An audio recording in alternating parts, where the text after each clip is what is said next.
Shalom, selamat datang di ibadah online Gereja Mawar Syaron Regional Jawa Tengah dan DIY. Kami senang masih bisa menyapa dan berkumpul bersama-sama Bapak Ibu Saudara sekalian secara online untuk beribadah bersama-sama. Mari tetap antusias dan memiliki hati yang haus dan lapar untuk menerima pesan Tuhan lewat firman yang akan disampaikan pada hari ini. Dan welcome home kami ucapkan bagi Bapak Ibu Saudara yang baru pertama kali bergabung bersama dengan kami. Dan untuk kita dapat tetap saling terhubung, silakan follow akun Instagram kami @gmssemarang dan subscribe akun YouTube kami GMS Jawa Tengah DIY.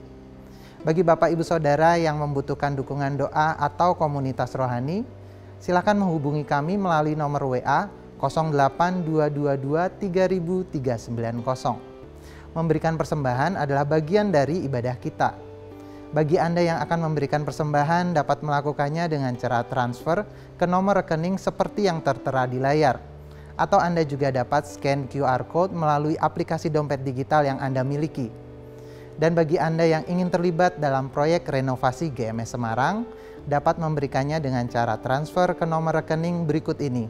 Dan jangan lupa tambahkan nominal Rp1 pada nominal yang ingin Anda berikan.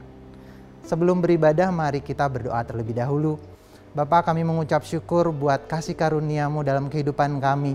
Kami siap Tuhan untuk beribadah, meninggikan nama-Mu, serta merenungkan firman-Mu bersama-sama. Biarlah ibadah hari ini Tuhan membawa sukacita yang baru, memberikan ketenangan dan juga kekuatan yang baru dalam kehidupan kami. Kami siap beribadah Tuhan di dalam nama Yesus. Haleluya. Amin. Selamat beribadah. Tuhan Yesus memberkati.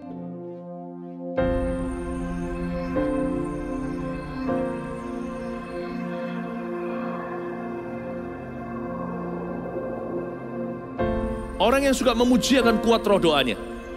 Orang yang berdoa pasti berakhir memuji. Karena Allah bertata di atas pujian. Siapa memuji, Allah mengatasi hidupnya.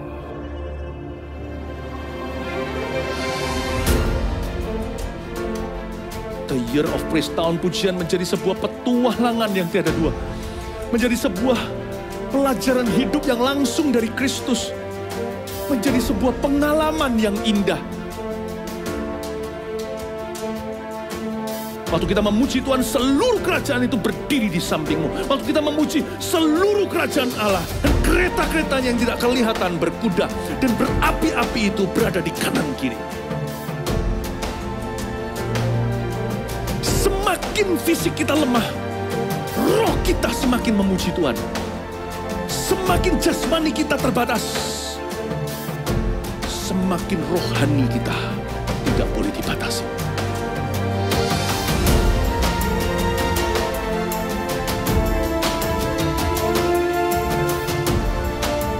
Welcome to the Year of Praise and Provision. Mari kita mengizinkan Tuhan merajut rancangan yang belum pernah kita bayangkan.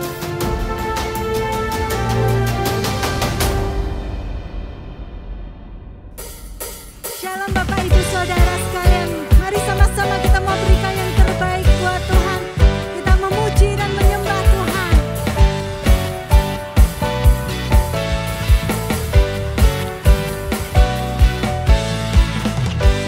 Temukan kasih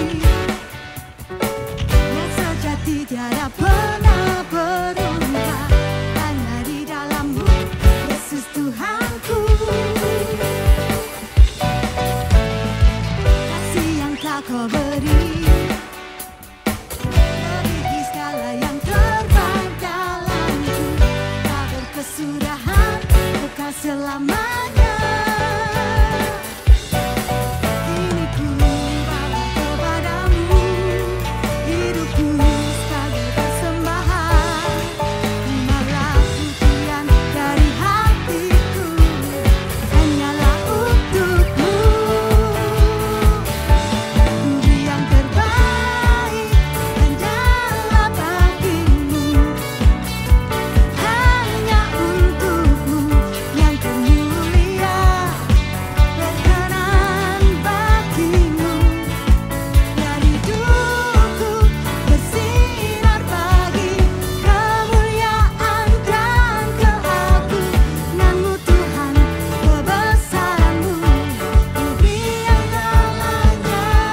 selamanya. Diriku bawa kepadamu, hidupku sebagai persembahan. Terimalah pujian dari hatiku, hanyalah untukmu. Beri yang terbaik, hanyalah bagimu. Hanya untukmu yang mulia, berkenan bagimu. Biar hidupku bersinar bagi kemuliaan dan keagungan-Mu Tuhan, kebesaran-Mu di segalanya.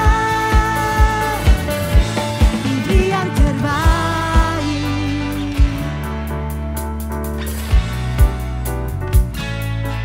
Sama-sama kita mau katakan,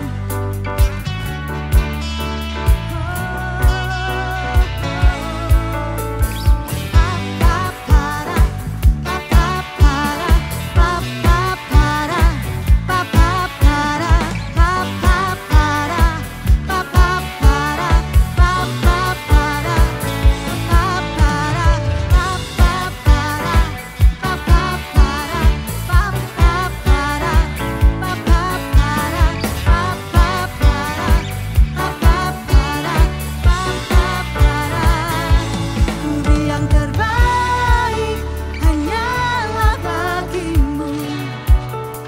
Hanya untukmu yang mulia, berkenan bagimu. Biar hidupku bersinar bagi kemuliaan dan keagungan-Mu Tuhan, kebesaran-Mu di segalanya. Sama-sama katakan, beri yang terbaik, hanyalah bagimu. Hanya untukmu yang mulia, berkenan bagimu. Biar hidupku bersinar bagi kemuliaan dan keagungan-Mu Tuhan, kebesaran-Mu di segalanya. Beri yang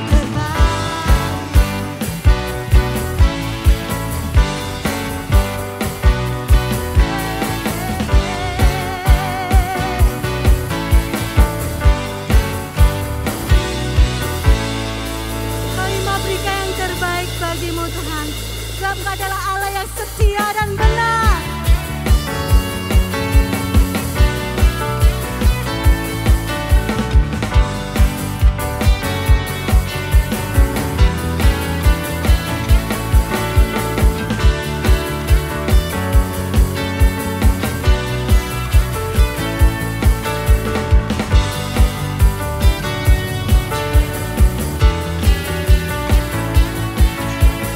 Aku kan bersuka karena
di hadapan Tuhan. Tak pernah tinggalkanku, Kau selalu bersamaku. Yesus, Kau sumber kekuatan, hidup untuk menyenangkan-Mu. Allah yang setia dan benar, Tak pernah tinggalkanku, selalu bersamaku. Yesus, Kau sumber kekuatan, hidup untuk menyenangkan-Mu.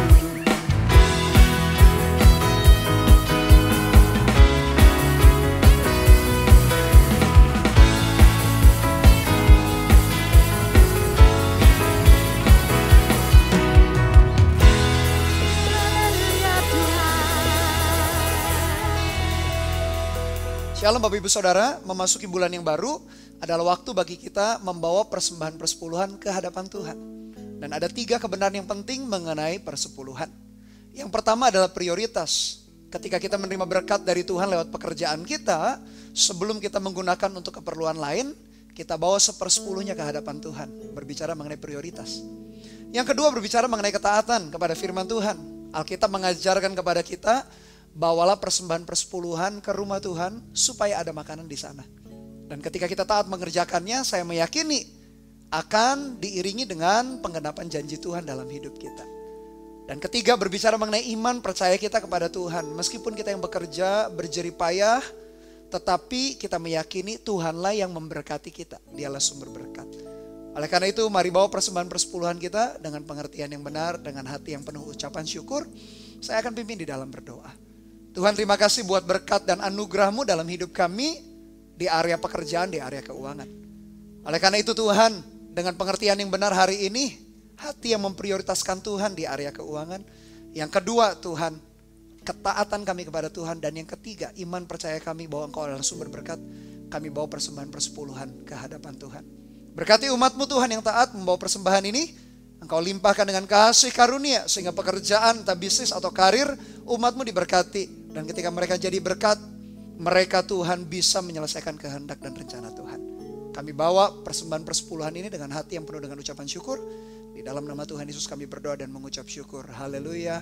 Amin. Selamat memberi. Tuhan Yesus memberkati.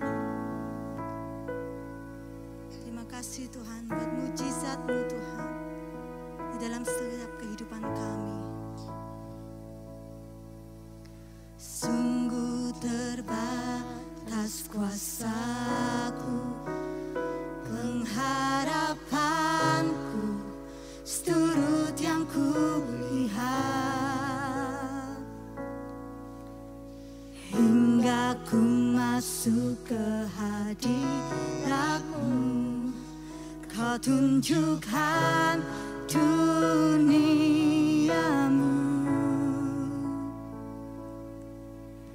di mana batas sinar, mujizat adalah warna.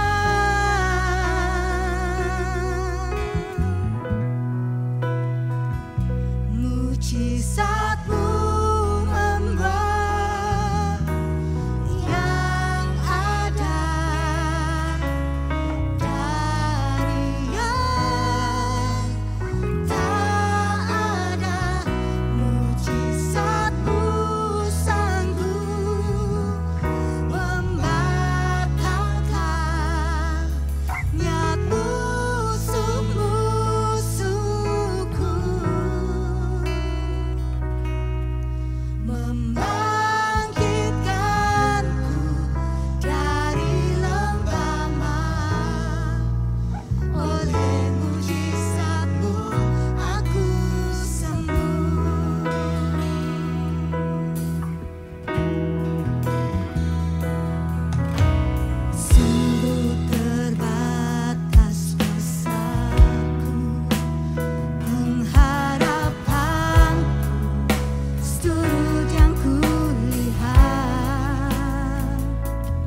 Shalom Bapak Ibu Saudara, mari kita satukan hati di dalam berdoa sebelum kita mendengarkan apa yang menjadi pesan Tuhan lewat firman Tuhan hari ini. Tuhan Yesus, terima kasih buat anugerah dan kebaikan-Mu dalam hidup kami, kasih karunia Tuhan damai sejahtera yang tak pernah berkesudahan. Senantiasa ada dalam hidup kami, terima kasih kami rasakan penjagaan penyertaan-Mu. Dan sebentar Tuhan kami akan mendengar firman-Mu berbicara. Bersabdalah ya Tuhan, urapi setiap kami, berikan kami hikmat dan pengertian supaya kami paham rencana dan kehendak-Mu lewat firman Tuhan. Lawat setiap kami dimanapun kami berada. Di dalam nama Tuhan Yesus Kristus, kita yang bersyukur atas anugerahnya katakan bersama-sama haleluya. Amin. Bapak Ibu Saudara, saya yakin kasih karunia dan damai sejahtera Tuhan senantiasa menuntun dan menyertai kita sebagai umat Tuhan. Gak pernah berkesudahan, gak pernah ada habis-habisnya. Kasih setia Tuhan itu, dan kita harus bersyukur dan bangga kepada Tuhan. Dan memasuki bulan yang baru, kita akan berbicara mengenai sebuah tema yang begitu penting, yang saya beri judul adalah kebermaknaan hidup atau A Meaningful Life Series. Dan banyak kita akan belajar dari kitab Filipi, bagaimana tulisan-tulisan atau surat Rasul Paulus dan bagaimana kehidupan jemaat di Filipi akan membuat kita mengerti dan paham bagaimana melihat kebermaknaan hidup kita yang singkat dan sementara di atas muka bumi. Dan hari ini saya beri judul adalah kebermaknaan hidup dalam penderitaan.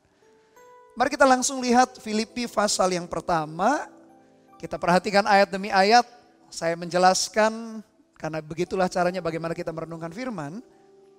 Ayat yang pertama dikatakan dari Paulus dan Timotius, hamba-hamba Kristus Yesus, kepada semua orang kudus dalam Kristus Yesus di Filipi, dengan para penilik jemaat dan diaken. Dikatakan dari Paulus, salam pembukanya tidak disertai dengan titel. Biasanya Paulus kalau tulis surat kepada jemaat di kota lain atau gereja lain, dia bisa tulis bahwa aku adalah rasul yang dipilih Tuhan.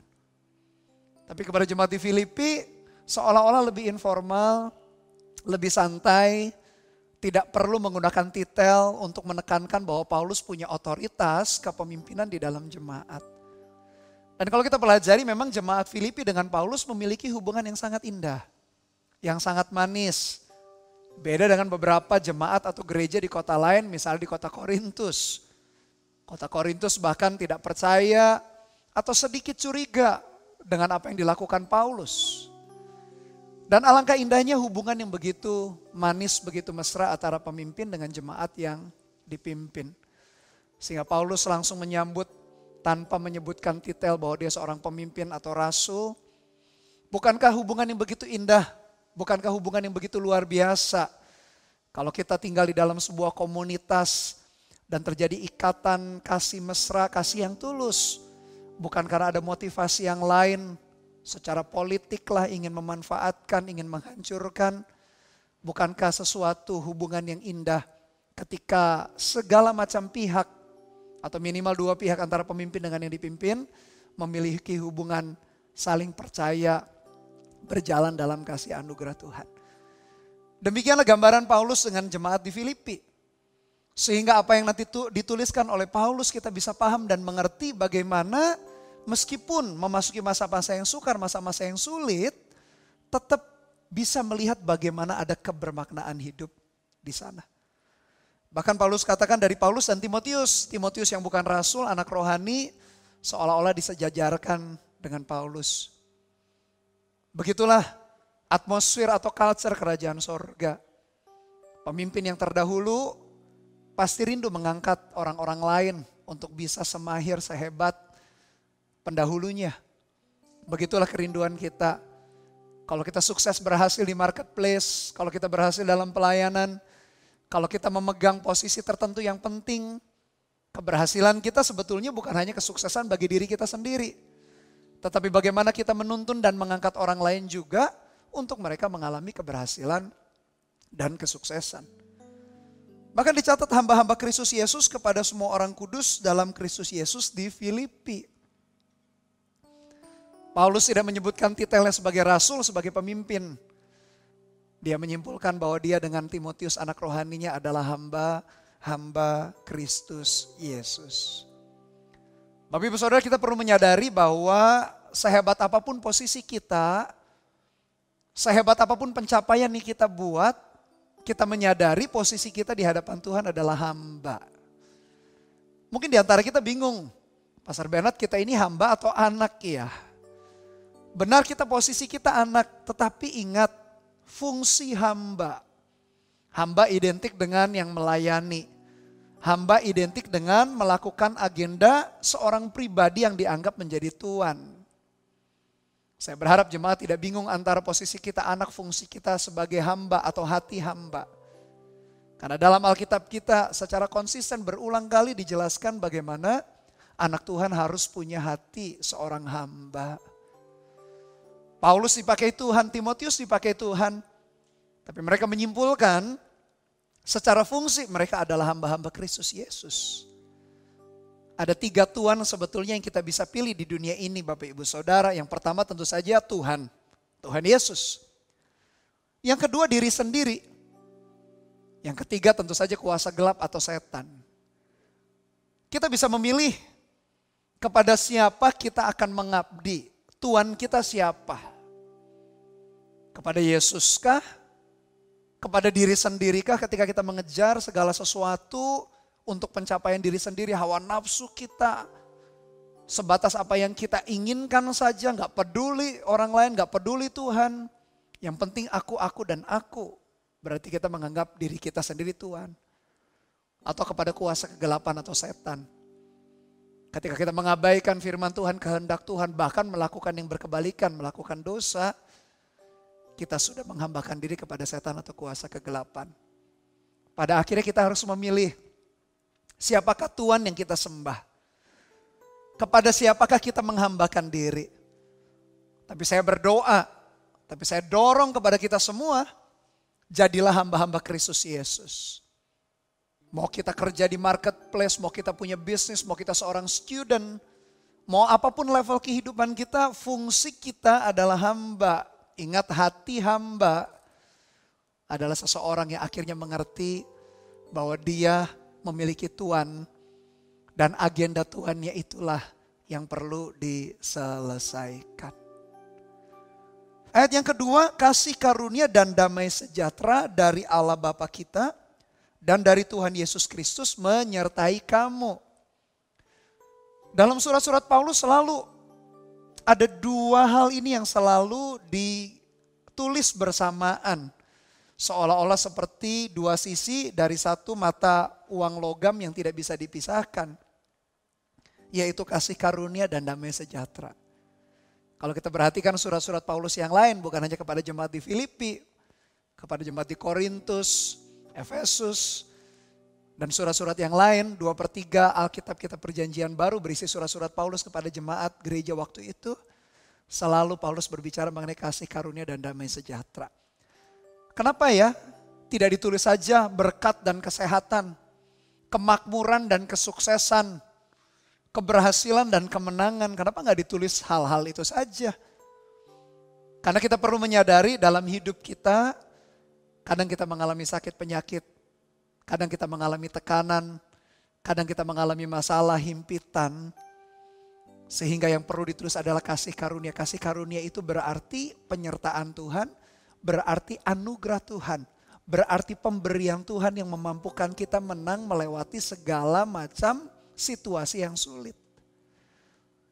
Dan kenapa ditulis damai sejahtera? Karena damai sejahtera bukan sekedar perasaan saja. Tapi damai sejahtera ketenangan, keyakinan. Bahwa Tuhan itu turut bekerja dalam segala sesuatu untuk mendatangkan kebaikan bagi orang-orang yang mengasihi Dia. Jadi 2 hal ini, kasih karunia dan damai sejahtera, kiranya juga ada di dalam kehidupan kita. Dan itu yang menjadi doa saya, kasih karunia Tuhan dan damai sejahteranya senantiasa ada dan kaya melimpah dalam kehidupan kita bersama-sama Bapak Ibu Saudara. Karena kita tahu himpitan, masalah, tantangan, sakit penyakit, pencobaan, godaan, ujian, badai kehidupan datang silih berganti. Tapi kalau ada kasih karunia dan damai sejahtera, kita mampu melewati semua itu di dalam anugerah Tuhan. Itulah sebabnya Paulus selalu menulis kasih karunia dan damai sejahtera dari Allah Bapa kita dan dari Tuhan Yesus Kristus menyertai kamu. Ini kepastiannya. Bukan kepastian tidak mengalami masalah. Bukan kepastian tidak mengalami sakit penyakit. Bukan kepastian tidak mengalami tantangan, bukan. Bahkan orang Kristen pun juga dicobai mengalami tantangan dan masalah. Tapi kepastiannya adalah kasih karunia dan damai sejahtera menyertai kita. Sehingga saya berdoa dan berharap setiap kita akan terus berjalan dalam kasih karunia dan damai sejahtera. Melewati segala macam situasi dan kondisi apapun. Lalu ayat yang ketiga kita perhatikan. Aku mengucap syukur kepada Allahku setiap kali aku mengingat kamu. Dan setiap kali aku berdoa untuk kamu semua, aku selalu berdoa dengan sukacita. Aku mengucap syukur kepada Allahku karena persekutuanmu dalam berita Injil. Mulai dari hari pertama sampai sekarang ini.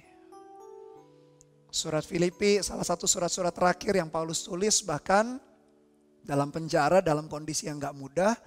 Tapi menjadi salah satu surat yang paling banyak Paulus menulis bersukacita atau mengucap syukur. Aneh ya kadang-kadang Bapak Ibu Saudara. Di tengah kondisi yang gak mudah, malah Paulus menulis banyak mengucap syukur dan bersukacita. Sebetulnya bukan aneh. Itu adalah prinsip kerajaan sorga. Sehingga mengucap syukur atau sukacita bukan tergantung daripada kondisi di luar sebetulnya. Kalau senang, gembira, bahagia bisa jadi dipengaruhi oleh hal-hal yang kita dapatkan. Tapi kalau ngomong sukacita, karena kita tahu Tuhan menyertai. Ngomong soal ucapan syukur, karena kita selalu belajar melihat dari sudut pandang Tuhan. Mungkin kitanya belum menang. Mungkin doanya belum dijawab, terobosannya belum terjadi, tetapi keputusan kita untuk mengucap syukur ternyata bisa. Dan itu adalah anugerah Tuhan juga. Dan salah satu ucapan syukur Rasul Paulus adalah setiap kali mengingat jemaat.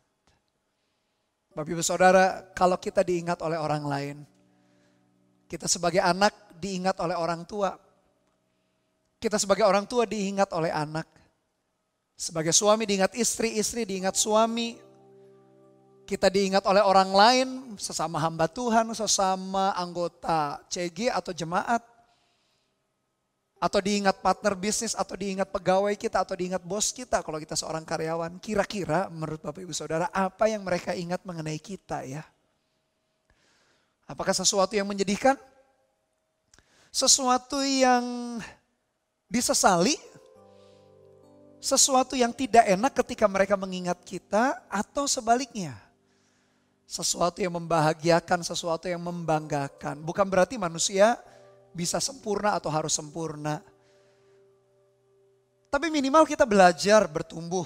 Minimal kita belajar untuk melakukan sesuatu yang baik dan benar. Dan kita berusaha untuk melakukannya, bersungguh-sungguh maksudnya melakukannya. Bukan sekedar pencitraan, lain di depan, lain di belakang. Itu sama saja tidak berintegritas. Tapi kalau minimal kita berusaha melakukan yang terbaik. Pastilah gak sempurna. Karena bagi orang satu dengan yang lain punya standar masing-masing. Meskipun misalkan kita sudah coba berbuat baik, tapi bisa saja standar orang lain mengharapkan perbuatan baik kita bisa berbeda. Ya kalau itu sudah masing-masing orang punya standar kalau begitu. Tapi minimal dari pihak kita betul-betul niat dan berusaha dan melakukan. Entah dalam kata-kata kita tidak menyinggung tapi menguatkan, memberi nasihat, mendoakan. Entah dalam perbuatan kita menolong, membantu. Entah dengan tenaga, pikiran, bahkan uang mungkin kadangkala. Banyak hal yang kita bisa lakukan buat sesama kita, buat orang lain. Dan Paulus mengucap syukur ketika mengingat jemaat. Berarti ada sesuatu yang baik, ada sesuatu yang positif. Saya berharap kita sebagai anak-anak Tuhan, sebagai jemaat Tuhan. Ketika kita berada di tengah dunia, bukankah kita garam dan terang? Biarkan orang lain melihat perbuatan baik kita dan memuliakan Bapa kita yang di sorga. Milikilah kerinduan yang demikian. Dengan demikian kitalah sebagai murid Kristus, jemaat Tuhan yang betul-betul kita paham mengerti kehendaknya dalam hidup kita. Lalu ayat yang keempat, dan setiap kali aku berdoa untuk kamu semua, aku selalu berdoa dengan sukacita. Bapak Ibu Saudara, kalau ada sesuatu yang positif, yang baik, orang mendoakan pun juga bukan dengan terpaksa. Orang akan dengan sukacita mendoakan kita. Adalah hal yang merupakan berkat menurut saya, ketika orang lain mengingat kita lalu mendoakan kita bukan karena terpaksa, bukan karena disuruh, bukan karena sungkan, tapi dia berdoa buat kita dengan penuh sukacita. Karena dia tahu bahwa kita adalah orang-orang yang betul-betul belajar berjalan di dalam anugerah Tuhan atau kebenaran firman Tuhan. Bukan orang-orang yang menyusahkan, menekan orang, menghancurkan, menjatuhkan orang. Tapi kita diingat sebagai orang yang berusaha melakukan hal yang baik, bukan untuk pencitraan, bukan untuk menjilat. Jangan dengan motivasi begitu. Tapi kita belajar, kita ngerti kehendak Tuhan dan kita berkata, Tuhan, aku mau melakukan firman-Mu. Mengasihi Tuhan, mengasihi sesama kan yang Tuhan perintahkan. Dan ketika di dalam usaha itu, orang akhirnya mengerti perbuatan baik kita dan memuliakan Bapa kita yang di sorga. Merupakan sebuah kesenangan atau kebanggaan atau kebahagiaan ketika kita melihat orang-orang di sekitar kita mengingat kita lalu mendoakan kita dengan penuh sukacita. Tentu saja dimulai dari kita terlebih dahulu. Jangan menunjuk, jangan menuntut orang lain berbuat sesuatu. Tapi berbuatlah terlebih dahulu. Sehingga gak heran apa yang kita lakukan, akhirnya kita tuai di dalam bentuk orang mendoakan kita, mendukung kita, selalu mengingat kita di hadapan Tuhan. Saya pikir itu anugerah yang luar biasa loh Bapak Ibu Saudara. Kalau ada orang-orang yang bersyafaat dalam hidup kita. Saya sendiri secara pribadi setiap pagi dalam saat teduh selalu berdoa syafaat bagi gereja, bagi jemaat. Mungkin kalau harus nyebut atau menyebutkan satu persatu nama jemaat mungkin akan kehabisan waktu atau akan lupa juga. Minimal para pemimpin connect group, saya doakan nama-namanya setiap hari, setiap pagi. Para full timer, para gembala-gembala kita, para pemimpin rohani juga. Saya doakan, saya sebut nama mereka, keluarga juga pasti, istri, anak-anak saya juga pasti saya sebut dalam doa. Adalah sesuatu yang kita banggakan dan atau bahagia ketika ada orang yang mendoakan kita. Dan Paulus mendoakan jemaat di Filipi dengan penuh sukacita. Aku mengucap syukur ayat yang kelima kepada Allahku karena persekutuanmu dalam berita Injil mulai dari hari pertama sampai sekarang ini. Jadi jemaat di Filipi ternyata mereka bukan hanya cinta mula-mula saja kepada Tuhan on fire. Bukan hanya jatuh cinta kasmaran. Tetapi dibuktikan dengan waktu kasih mereka terus bertambah kepada Tuhan. Mereka terus bertumbuh dalam iman. Mereka terus bertumbuh dalam kabar baik Injil. Itu yang menjadi doa saya juga sebagai hamba Tuhan. Jangan hanya berhenti kita mengenal Tuhan lalu semangat di awal-awal kita menerima Dia sebagai Tuhan dan Juru Selamat. Kalau kita baru lahir baru, itu baru kita menjadi bayi rohani. Dan jangan berhenti di situ. Terus bertumbuh di dalam Tuhan. Caranya gimana sih? Mudah sekali Tuhan menuntun kita. Merenungkan firman, membaca kitab suci teratur, membuat hati dan iman kita bertumbuh. Kita berdoa punya persekutuan pribadi dengan Dia. Lalu titik tertentu kita mulai melayani. Kita berjalan dalam ketaatan dari satu ketaatan kepada ketaatan berikutnya. Disitulah kita mulai bertumbuh dan bertumbuh makin lama makin dewasa. Bukan hanya anak rohani, bayi rohani. Tumbuh menjadi orang muda secara rohani. Akhirnya tumbuh menjadi bapak-bapak rohani atau orang-orang yang dewasa secara rohani. Itu yang Tuhan kehendaki. Dan Paulus melihat jemaat di Filipi demikian. Bukan hanya pertama saja mereka on fire, cinta Tuhan, sungguh-sungguh ikut Tuhan, mengerjakan kebenaran dengan takut dan gentar akan Dia. Bukan hanya di awal saja. Tapi dalam perjalanan hidup mereka dan sekian lama Paulus melihat mereka konsisten di dalam bertumbuh. Jadilah jemaat yang demikian Bapak Ibu Saudara, konsisten di dalam bertumbuh. Bukan berarti tidak mengucap syukur di masa lalu, bersyukur di masa lalu. tapi move on ke depan di dalam anugerah, pemakaian, penyertaan Tuhan. Karena rencana Tuhan masih begitu besar, masih begitu banyak yang Dia mau kerjakan melalui kehidupan kita. Bertumbuhlah seperti jemaat di Filipi. Lalu ayat yang ke-6, akan hal ini aku yakin sepenuhnya, yaitu Ia atau Yesus itu yang memulai pekerjaan yang baik di antara kamu akan meneruskannya sampai pada akhirnya pada hari Kristus Yesus. Perhatikan keyakinan Paulus apa? Ia yaitu Yesus. Perhatikan kata memulai dalam ayat yang ke-6. Perhatikan kata meneruskan. Lalu perhatikan sampai pada akhirnya. Perhatikan 3 kata ini menjadi kunci. Dalam ayat yang ke-6 bahwa Yesus itu kalau berkarya menuntun, Dia yang memulai. Tapi Dia juga yang meneruskan. Artinya apa sih meneruskan? Berarti menuntun dan membimbing, menuntun dalam perjalanan. Dia tidak ninggalkan. Sampai pada akhirnya. Sampai kita finishing well, finishing strong, sampai garis finish. Itu yang Tuhan akan lakukan. Dia tidak hanya menyertai kita di awal lalu angkat tangan meninggalkan kita. Lalu hanya menyoraki dari jauh. Ayo anakku engkau pasti bisa, ciayo ganbate kudasai gitu. Enggak. Dia menuntun dalam perjalanan hidup kita. Mau di lembah, mau di puncak kehidupan Dia selalu ada. Bersyukur untuk hal itu. Itulah yang membuat kita akhirnya menemukan kebermaknaan hidup. Ketika kita melihat dan mengetahui, menyadari bahwa Tuhan gak pernah tinggalkan kita. Kita bersyukur. Tuhan kita itu bukan hanya mengawali. Dia menuntun, bukan hanya menuntun. Dia membawa kita sampai kepada akhirnya. Itu yang menjadi kerinduan Tuhan. Itu yang Dia mau lakukan dalam hidup kita. Responi kerinduan itu dengan cara taat berjalan bersama dengan Dia. Paulus berkata, akan hal ini aku yakin sepenuhnya. Dia tak ragu. Dia gak khawatir. Gak bimbang Tuhan menyertai atau enggak. Paulus tahu, dia berkata aku yakin sepenuhnya. Miliki keyakinan yang sama, penyertaan Tuhan. Memang sudahlah sepatutnya aku berpikir demikian akan kamu semua. Sebab kamu ada di dalam hatiku. Oleh karena perhatikan, kamu semua turut mendapat bagian dalam kasih karunia yang diberikan kepadaku.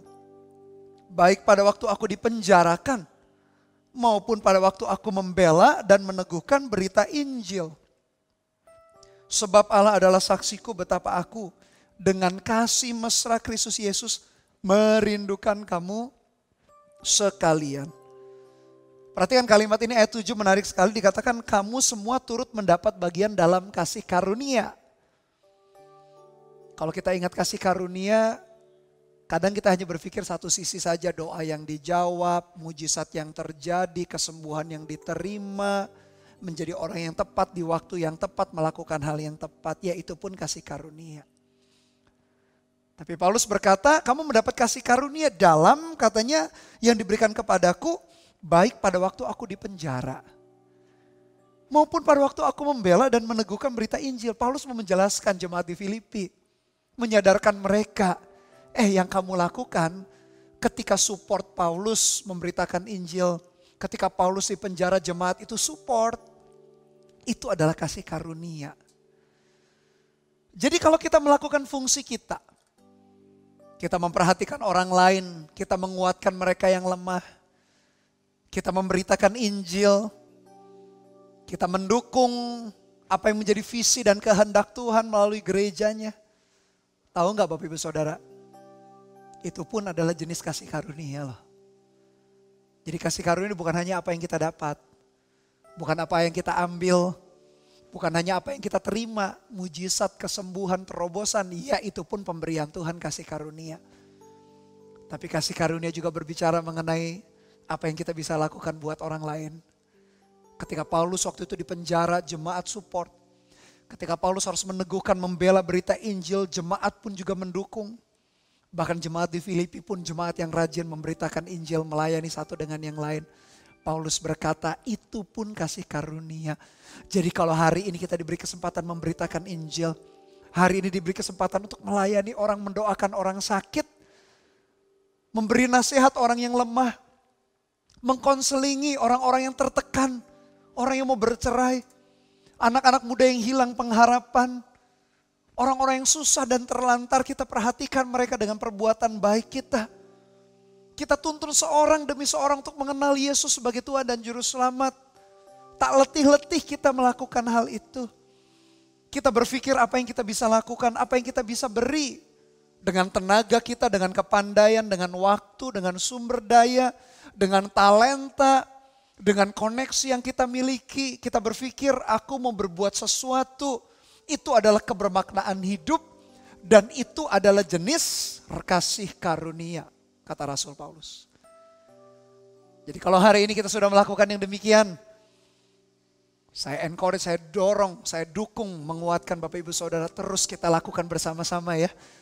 Jangan kita berhenti di tengah jalan, kita terus tuntaskan itu. Jangan menoleh ke belakang lalu merasa menyesal, karena kita sudah di dalam atau di atas track yang tepat, itu kasih karunia. Dan bagi Anda yang belum, Anda yang masih hanya sibuk memikirkan diri sendiri saja, biarkan firman hari ini mengingatkan, menemplak hati kita. Gak perlu tunggu kita menang dulu, tak perlu tunggu kita sembuh dulu dari sakit penyakit, atau terima terobosan dulu, keuangan atau doa yang dijawab atau apapun. Sepanjang kita mengambil bagian untuk melayani sesama, memberitakan Injil, mendoakan yang sakit, menguatkan yang lemah, memberi nasihat kepada yang mau cerai, menguatkan anak muda. Apapun yang kita bisa lakukan buat orang lain, ingat itu adalah kasih karunia. Contoh-contoh dalam Alkitab mencatat mengenai itu. Bagaimana tokoh-tokoh di dalam Alkitab di tengah-tengah ketidaksempurnaan mereka, tetap mereka berkarya, berbuat sesuatu bagi orang lain seperti yang Tuhan kehendaki. Ayat 9, dan inilah doaku supaya semoga kasih-Mu makin melimpah dalam pengetahuan yang benar dan dalam segala macam pengertian. Sehingga kamu dapat memilih apa yang baik supaya kamu suci dan tak bercacat menjelang hari Kristus. Penuh dengan buah kebenaran yang dikerjakan oleh Yesus Kristus untuk memuliakan dan memuji Allah.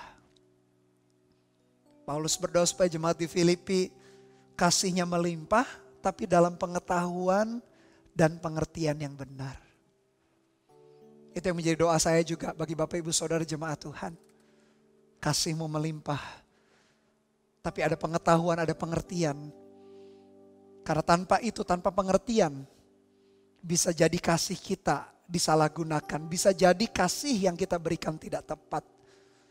Bisa jadi kita yang dipermainkan orang lain atau kita akhirnya tidak bijaksana. Dua hal ini, kasih dengan pengertian dan pengetahuan itu menjadi kombinasi yang baik. Kita memperhatikan satu dengan yang lain, tapi kita bijaksana.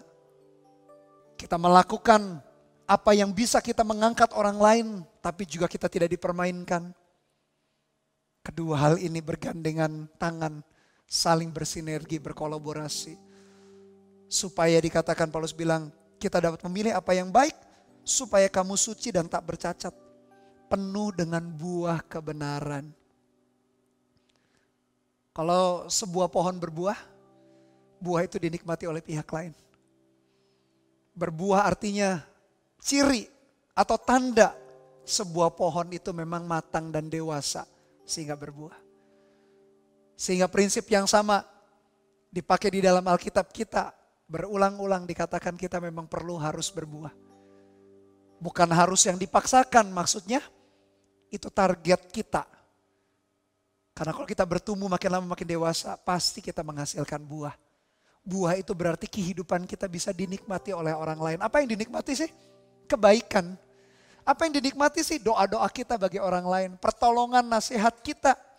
Itu yang dinikmati. Ketika kita bertemu dengan orang lain, orang menerima, mendapatkan sesuatu atau dikuatkan akan sesuatu. Itu maksudnya.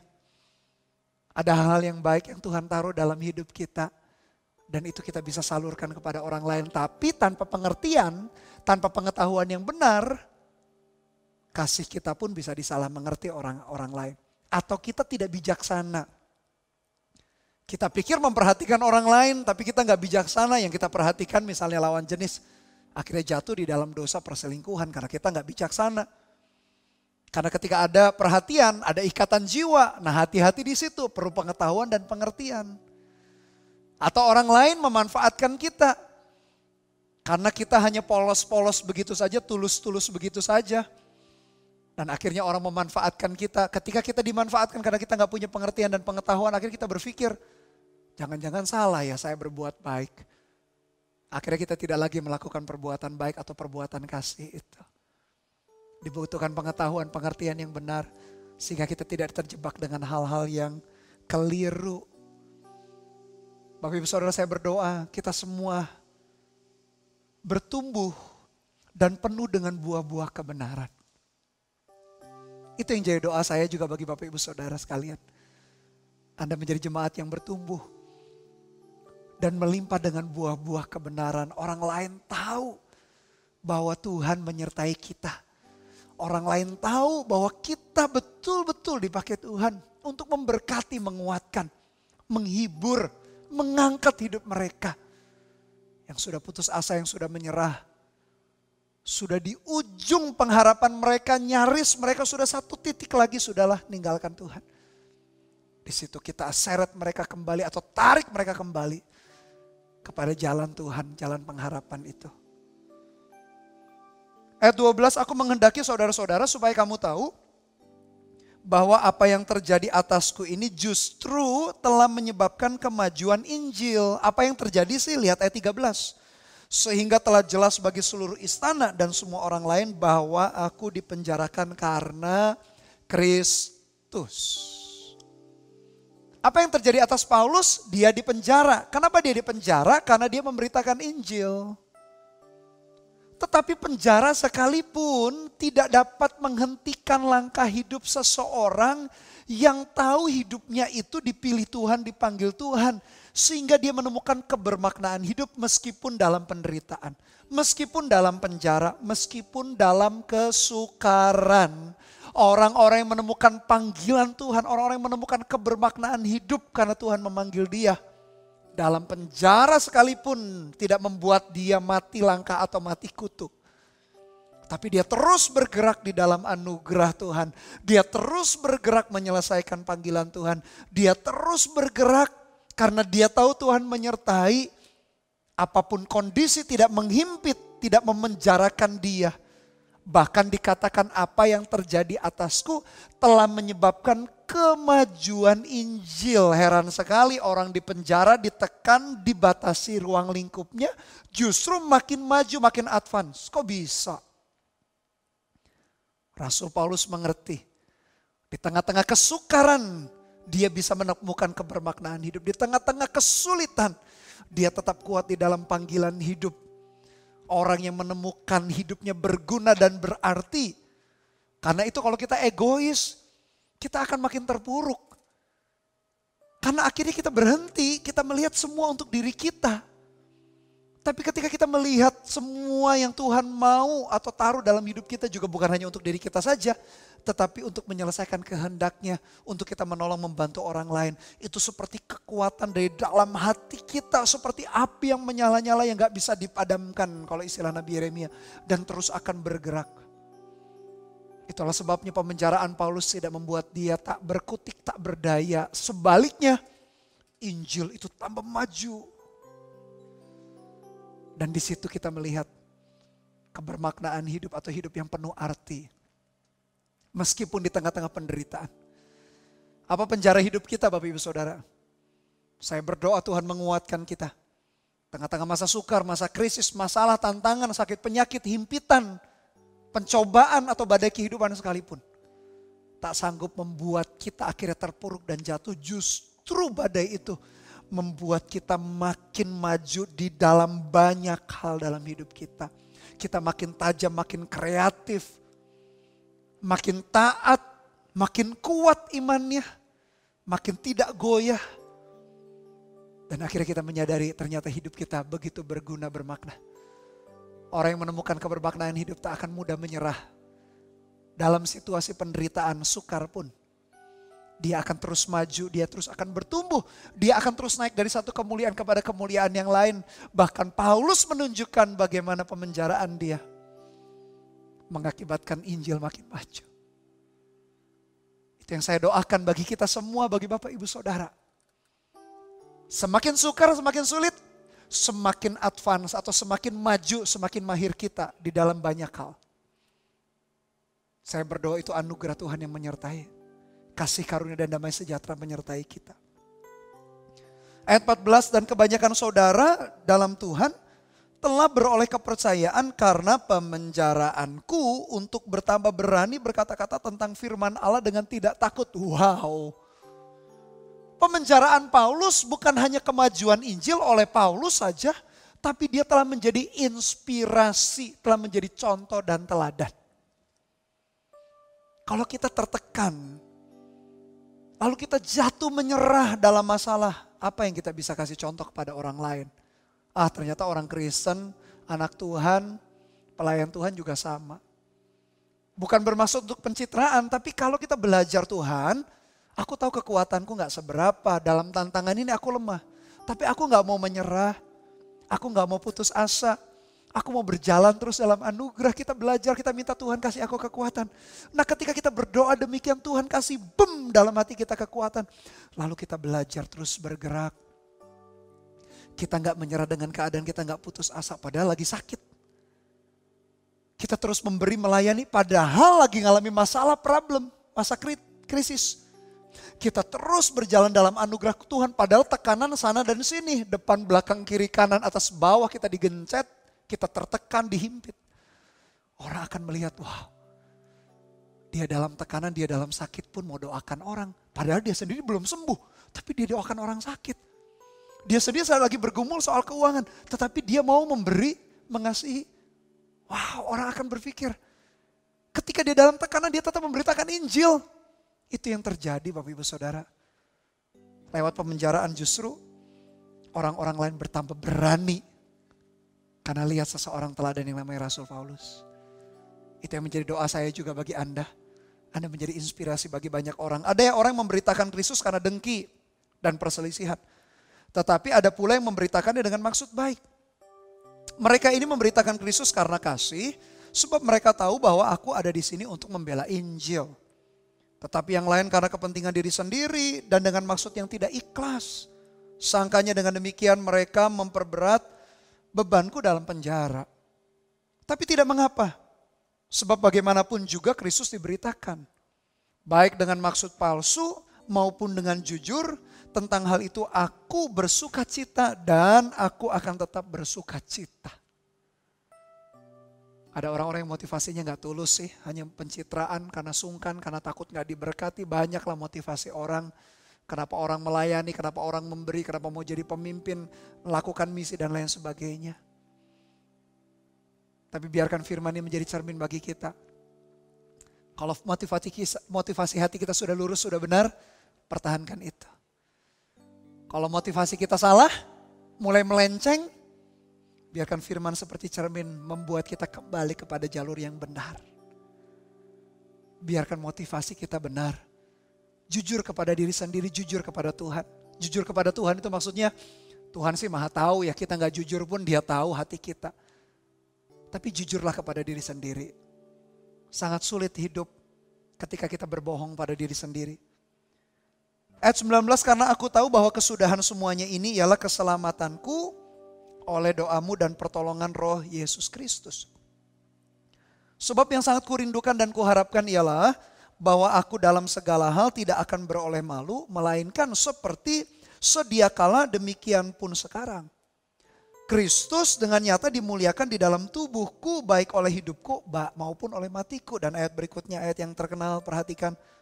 Karena bagiku hidup adalah Kristus dan mati adalah keuntungan. Tetapi jika aku harus hidup di dunia ini, itu berarti bagiku bekerja memberi buah. Jadi mana yang harus kupilih aku tidak tahu. Aku didesak dari dua pihak, aku ingin pergi dan diam bersama-sama dengan Kristus. Itu memang jauh lebih baik. Tetapi lebih perlu untuk tinggal di dunia ini karena kamu. Dan dalam keyakinan ini, taulah aku akan tinggal dan akan diam bersama-sama lagi dengan kamu sekalian supaya kamu makin maju dan bersuka cita dalam iman. Sehingga kemegahanmu dalam Kristus Yesus makin bertambah karena aku apabila aku kembali kepada kamu. Bagi orang Kristen, bagi kita orang percaya, mati dan hidup itu sama saja. Maksudnya sama saja itu begini, asalkan dua-duanya dalam Tuhan, begitu. Kalau mati ya keuntungan karena tidak lagi kita menderita, berjuang lagi melawan sakit penyakit, berjuang melawan tantangan dalam hidup karena kita akhirnya bersama-sama dengan Tuhan Yesus dalam kekekalan. Kalau kita mati meninggal dunia. Tapi kalau kita hidup berarti kita tahu hidupku adalah bekerja untuk menghasilkan buah. Hidupku adalah Kristus. Jadi maksud saya mati dan hidup itu sama saja, maksudnya adalah bahwa dua-duanya di dalam tangan Tuhan. Bahwa dua-duanya di dalam rencana Tuhan. Bahwa dua-duanya adalah untuk melakukan apa yang Tuhan mau. Bahwa dua-duanya adalah dalam hadirat dan anugerah Tuhan. Maksud saya sama saja itu, maksudnya itu. Tapi milikilah prinsip kalau mati atau meninggal dunia seperti orang-orang yang sudah mendahului kita. Berarti rencana Tuhan atau waktu mereka, tugas mereka sudah selesai. Tapi kita yang masih hidup, tugas kita belum selesai. Kerjakan itu. Kerjakan sama-sama juga. Saya juga mau Bapak Ibu Saudara. Paulus didesak dua pihak. Dia ingin bersama dengan Kristus jauh lebih enak. Tapi ketika dia lihat jemaat perlu. Karena perlu dinasehati, perlu dituntun, perlu dimuridkan, perlu dibimbing, perlu didoakan. Perlu ditegur mungkin kadang. Paulus tahu kalau hidupnya masih di atas muka bumi berarti supaya jemaat makin bertambah maju karena iman. Kalau kita ada berarti Bapak Ibu Saudara, orang tua butuh kita, suami kita butuh kita, istri kita butuh kita, anak kita butuh kita. Teman kita, tetangga kita, teman kampus, teman sekolah, teman kerja kita, bos kita, lingkungan sekitar kita butuh Tuhan lewat kita. Berfungsilah, berbuahlah. Disitulah kita menemukan kebermaknaan hidup. A meaningful life itu kita temukan. Meskipun di tengah-tengah penderitaan, tekanan. Kita tahu kita berfungsi. Kita tahu kita berdampak di perusahaan kita berdampak di tempat, di keluarga kita berdampak, di sekolah, di gereja, di lingkungan kita berdampak. Kita tahu Tuhan mau bekerja lewat hidup kita. Ayat 27, hanya hendaklah hidupmu berpadanan dengan Injil Kristus.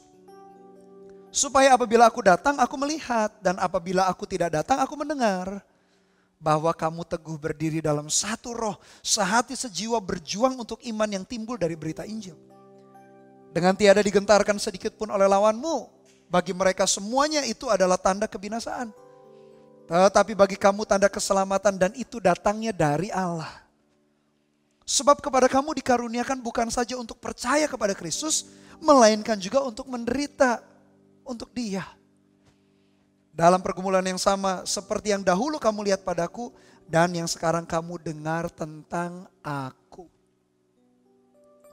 Tangkap kebenaran firman Tuhan. Kita tahu Tuhan itu bekerja di tengah-tengah kita. Bahkan bukan hanya mengalami berkat dan anugerah dikatakan, tapi juga di dalam penderitaan. Kalau itu yang kita lakukan, kalau itu yang kita hidupi. Situasi yang sukar sekalipun, penderitaan, tekanan, himpitan. Tetap kita menemukan kebermaknaan hidup kita. Kita tahu bahwa hidup kita gak sia-sia.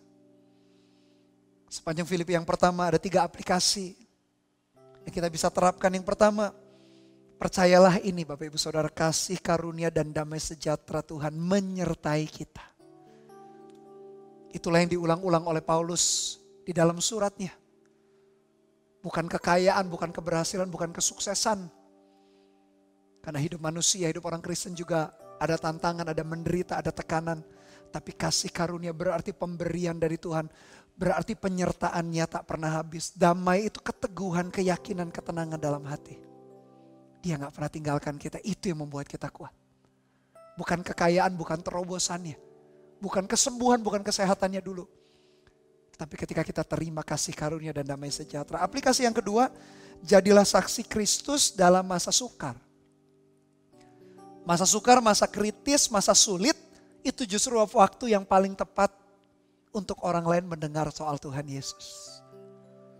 Masa pandemi yang seperti ini waktu yang paling tepat untuk mendoakan orang lain, memberitakan Injil, menguatkan, memberikan nasihat. Karena mereka butuh Tuhan lewat hidup kita. Aplikasi yang ketiga, punyalah prinsip ini, milikilah prinsip ini. Hidup adalah Kristus, namun kalau mati adalah keuntungan. Seperti yang Paulus katakan, sehingga kita melihat mau hidup atau mati semuanya ada dalam tangan Tuhan.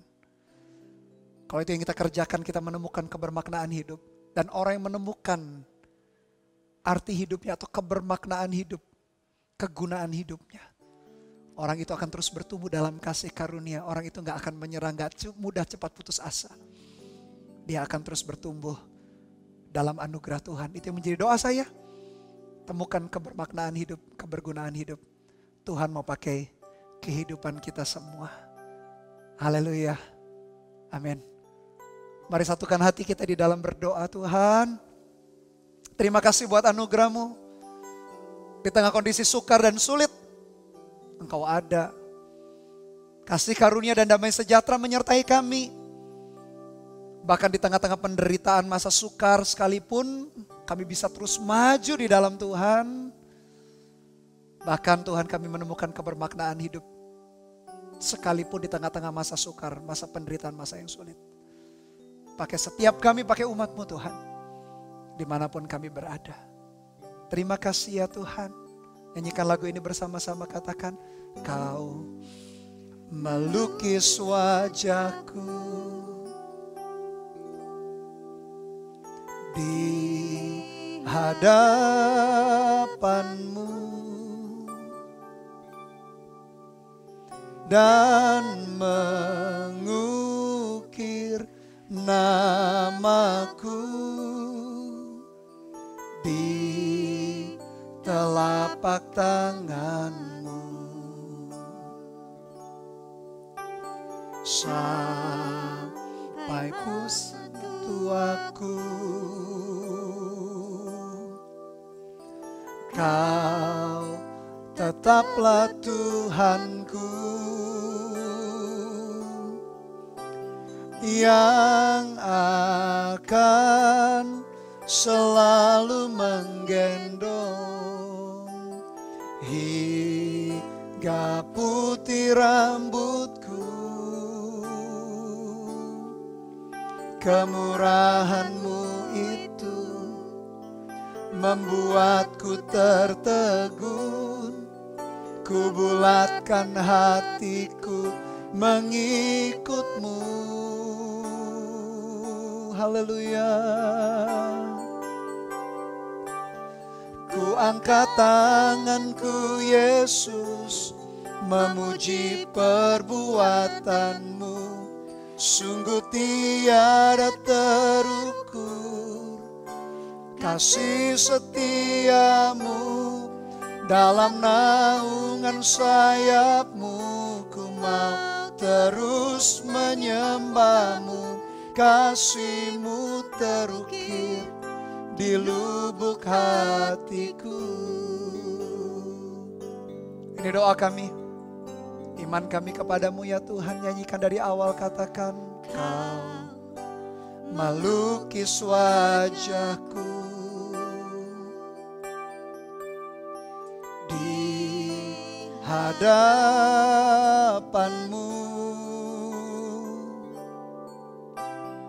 dan mengukir namaku di telapak tangan-Mu. Haleluya. Sampai masa tuaku, Kau tetaplah Tuhanku yang akan selalu menggendong hingga putih rambutku. Kemurahan-Mu itu membuatku tertegun. Ku bulatkan hatiku mengikut-Mu. Haleluya. Katakan bersama-sama. Ku angkat tanganku Yesus, memuji perbuatan-Mu. Sungguh tiada terukur kasih setia-Mu. Dalam naungan sayap-Mu ku mau terus menyembah-Mu. Kasih-Mu terukir di lubuk hatiku. Sekali lagi katakan, ku angkat tanganku Yesus, memuji perbuatan-Mu. Sungguh tiada terukur kasih setia-Mu. Dalam naungan sayap-Mu ku mau terus menyembah-Mu. Kasih-Mu terukir di lubuk hatiku. Kita sembah Dia. Terima kasih buat anugerah-Mu ya Tuhan. Kasih dan kebaikan-Mu menyertai kami. Kami menjadi orang-orang yang dimampukan, dikuatkan karena anugerah-Mu Tuhan. Terima kasih buat kasih setia-Mu ya Yesus. Kuralada basyara laramo, kiara lana masyane. Terima kasih buat kasih setia-Mu Tuhan. Kami memerlukan damai sejahtera-Mu juga menuntun kami. Terima kasih Kau menguatkan kami. Kami menemukan kebermaknaan hidup kami hanya dalam-Mu ya Yesus. Tuhan, koralana masyika paralana mo, kiarere besyana mata karala. Terima kasih Tuhan. Haleluya. Katakan, ku angkat tanganku Yesus, memuji perbuatan-Mu. Sungguh tiada terukur kasih setia-Mu. Dalam naungan sayap-Mu ku mau terus menyembah-Mu. Kasih-Mu terukir di lubuk hatiku. Mari arahkan hati kita kepada Dia. Renungan kembali firman-Nya. Bagaimana catatan-catatan atau surat Rasul Paulus kepada jemaat di Filipi. Bagaimana Paulus berdoa supaya kasih karunia damai sejahtera menyertai mereka. Bagaimana Paulus menunjukkan teladan di dalam penjara, justru Injil bertambah maju. Justru orang-orang diinspirasi, akhirnya mereka bergerak juga. Kita perhatikan justru dalam masa sukar, masa sulit, tidak membuat kita mati langkah, tidak membuat kita tidak bisa berbuat apa-apa. Banyak hal yang Tuhan mau kerjakan lewat hidup kita. Bahkan kita menemukan kebermaknaan hidup di dalam penderitaan sekalipun. Bisa menjadi inspirasi, menguatkan, membawa orang-orang akhirnya kembali kepada Tuhan. Tapi harus dimulai dengan kasih karunia dan damai sejahtera yang tinggal dalam hidup kita. Kita sendiri tidak menyalahkan Tuhan, tidak bersungut-sungut. Tidak meragukan kebaikan Tuhan, kita pun yakin Tuhan menyertai. Sehingga hal itu yang membawa kita akhirnya bisa menjadi pengaruh yang baik bagi orang-orang di sekeliling kita. Oleh karena itu Bapak Ibu Saudara, berapa banyak yang berkata, Tuhan di tengah masa yang sukar sekalipun, saya mau tetap percaya Engkau menyertai. Saya mau terima kasih karunia dan damai sejahtera itu. Mungkin kesembuhannya belum terjadi, terobosannya belum terjadi, doanya belum dijawab. Tapi Tuhan, aku gak mau tinggal diam. Aku justru menemukan kebermaknaan hidup lewat masa yang sukar. Dan Kau berkata, Tuhan pakai hidupku seturut kehendak dan rencana-Mu. Aku mau ya Tuhan, dimanapun kita berada. Kalau Engkau berkata seperti itu, taruh tangan-Mu di dadamu, izinkan saya berdoa Tuhan. Melihat setiap umat-Mu dimanapun mereka berada yang meletakkan tangannya di dadanya. Sebagai wujud doa, sebagai wujud penyerahan hidup mereka kepada Tuhan kembali. Tuhan pakai hidup mereka satu persatu. Memang kami menghadapi masa yang sukar. Masa yang tidak mudah, masa yang sulit. Tapi itu tidak membuat kami mati langkah, tidak mampu berbuat apa-apa. Bahkan anugerah kekuatan-Mu melimpah atas setiap umat-Mu, jamah setiap hati dimanapun mereka berada. Kuatkan yang lemah Tuhan, berikan harapan mimpi yang baru. Untuk mereka akhirnya kami semua bergerak bersama-sama dalam anugerah-Mu. Dan kami menemukan kebermaknaan hidup meskipun di dalam penderitaan. Sukacita tetap meluap. Karena sukacita tidak dipengaruhi apa yang kami dapat dari luar. Sukacita karena Roh Kudus, karena Tuhan tinggal dalam hidup kami. Kuatkan umat-Mu. Tuhan juga memberikan terobosan. Baik itu soal keuangan, pekerjaan, kesembuhan dari sakit penyakit, pergumulan tertentu ya Tuhan. Tuhan juga sertai umat-Mu. Tuhan gak tinggal diam. Tuhan gak nutup mata mengenai kebutuhan umat-Mu. Tuhan perhatikan mereka satu persatu. Sambil kami terus bergerak dalam anugerah-Mu, memberitakan Injil, mendoakan orang sakit, mengusir setan daripada orang yang kerasukan, menguatkan yang lemah, menghibur yang sedih. Menuntun mereka Tuhan yang hampir hancur hidupnya. Pakai setiap umat-Mu. Terima kasih ya Tuhan. Pakai setiap kami. Pengurapan-Mu Tuhan ada dalam hidup kami. Meteraikan firman-Mu dalam hati kami. Terima kasih ya Tuhan. Nyanyikan sekali lagi, katakan. Ku angkat tanganku Yesus, memuji perbuatan-Mu. Sungguh tiada terukur kasih setia-Mu. Dalam naungan sayap-Mu, ku mau terus menyembah-Mu. Kasih-Mu terukir di lubuk hatiku. Kasih-Mu terukir Tuhan. Kasih-Mu terukir di lubuk hatiku. Sekali lagi, kasih-Mu. Kasih-Mu terukir di lubuk hatiku. Meteraikan firman-Mu pakai setiap umat-Mu. Di dalam nama Tuhan Yesus kami berdoa dan mengucap syukur. Katakan bersama-sama haleluya.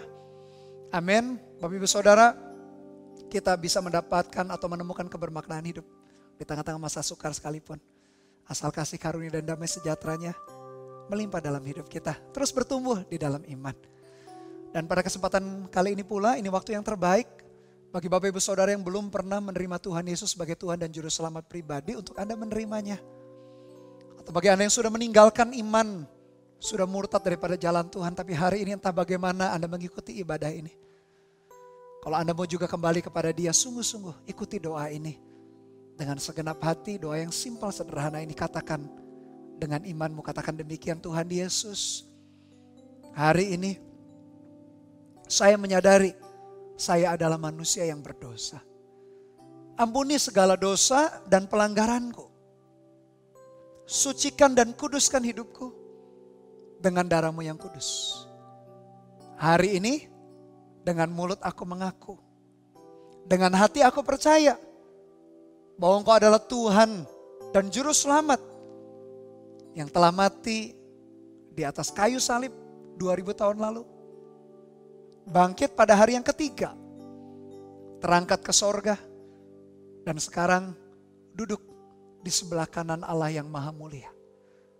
Katakan hari ini, aku menerima Engkau sebagai Tuhan dan Juru Selamat pribadi.